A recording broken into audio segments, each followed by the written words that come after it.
अनुराधा वैदिक एस्ट्रोलॉजी में आप सबका अभिनंदन। आज हम बात करेंगे एक हेल्थ के प्रश्न पर, लेकिन उससे पहले आप सबका धन्यवाद कि आपने हमारे YouTube और Spotify चैनल्स को लाइक शेयर सब्सक्राइब किया। आपने वहाँ अपने ओपिनियंस, अपने सुझाव लिखे।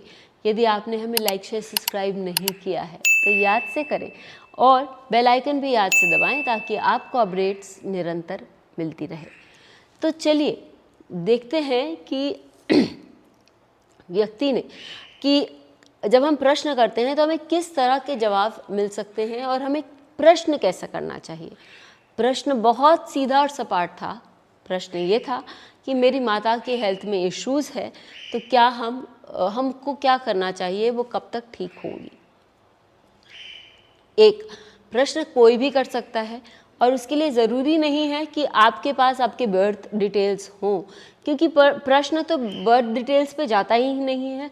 वो तो यहाँ और अब के कॉन्सेप्ट में काम करता है। जब आप अब का चार्ट लगा के वो प्रश्न देखते हैं, तो मैंने चार्ट लगाया और मैंने देखा कि व्यक्ति का प्रश्न जो है वो जेन्युइन है। क्यों? क्योंकि लग्न जो है वो कर्क लग्न से आ रहा है और कर्क राशि माता की राशि है। तो एक वहाँ मुझे पॉइंट मिला। फिर दूसरा मैंने देखा कि पंचम भाव जो आपके स्वास्थ्य को बताता है, क्योंकि छठा भाव आपके रोग को बताता है, तो उससे 12वां भाव जो आपके रोग को नष्ट करता है, यानी आपका स्वास्थ्य, आपके ठीक होने की क्षमता, वो पंचम भाव बताता है। और आपका पंचम मेष यहाँ पर छठे भाव में जाके बैठ गया। यही नहीं, वो छठे भाव का स्वामी गुरु उससे भी दृष्ट है। तो ये बताता है कि जो प्रॉब्लम है वो थोड़ी सीरियस है और ठीक होने के लिए समय भी लगेगा। यही नहीं, वो द्वादशेश के साथ बैठा हुआ है। तो द्वादशेश आपको हॉस्पिटल्स भी बता रहा है, द्वादशेश आपके पैरों को भी बता रहा है, और वो शुक्र के साथ है। शुक्र क्या है? शुक्र जल तत्व है। तो उनकी माँ के पैर में पानी भर जाता था, घुटनों में पानी भर जाता था। और यही नहीं, घुटनों में ही नहीं, मैंने पूछा कि उनके तलवे में, उनके पैर के निचले हिस्से में भी भरता था क्या? तो उन्होंने बोला हाँ, क्योंकि बुध जो है वो आपके पैर को भी बताता है।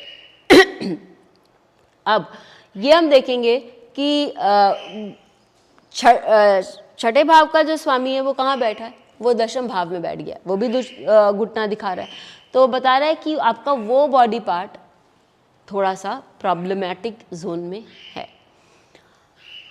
बेस्ट पार्ट जो मुझे नक्षत्र से समझ में आया, क्योंकि नक्षत्र जो है यहाँ पर पंचम भाव, पंचमेश और षष्ठेश, या हम तृतीयेश और द्वादशेश बोले, ये सब जो है यहाँ पर बैठे हुए हैं पूर्व आषाढ़ नक्षत्र में, जो आपह का नक्षत्र है। और आपह आपको पानी का बताता है, और छठे भाव में आने के कारण वो वाटर रिटेंशन के इश्यूज बता रहा है। तो एक और चीज़ जो हम देख सकते हैं कि नक्षत्र से कितनी सूक्ष्मता से हम कोई भी एनालिसिस कर सकते हैं। अब हम आगे बढ़ते हैं। उन्होंने पूछा कि मेरे को क्योर कैसे हम इसका निकालेंगे। तो पंचम भाव का स्वामी ही हमें क्योर बताएगा। वो मंगल है, वो ऑपरेशन बोल रहा है, क्योंकि यदि छठे भाव में मंगल बैठ जाए तो वो व्यक्ति को ऑपरेशन देता है। और साथ में वो गुरु से भी दृष्ट है, तो वो इजी ऑपरेशन भी बता रहा है। वहाँ पर वैद्यराज शुक्र भी बैठे हैं, जो आपके एकादश भाव के स्वामी हैं। अब एक और चीज़ आप यदि नोटिस करेंगे तो द्वादश भाव के स्वामी बुध के साथ बैठने के कारण वो सीधा सीधा हॉस्पिटल से कनेक्ट बता रहा है। जहाँ तक टाइमिंग ऑफ इवेंट्स की बात है, जो मैंने इसके चार्ट में देखा और इस प्रश्न चार्ट से किया, तो वो बताता है कि 6 महीने बाद वो समय आता है जब उन लोग फाइनली तैयार होंगे कि हमें ऑपरेशन करना ही होगा, और उसके बाद ये ऑपरेशन होने की संभावना बन जाती है। ऑपरेशन होके उनको रिलीफ मिलने की संभावना बन जाती है। इस तरह प्रश्न आप कभी भी कर सकते हैं। प्रश्न से काफ़ी सारी चीज़ें निकल सकती हैं। ज़रूरत है तो प्रश्न एक ही हो और सटीक हो कि हमें ये प्रॉब्लम है, इसका निवारण कैसे होगा।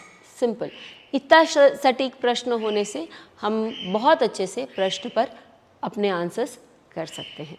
फिर मिलेंगे, तब तक के लिए धन्यवाद। Please hit the bell icon for fresh updates. Don't forget to like, share and comment on the videos, and please subscribe to our channel.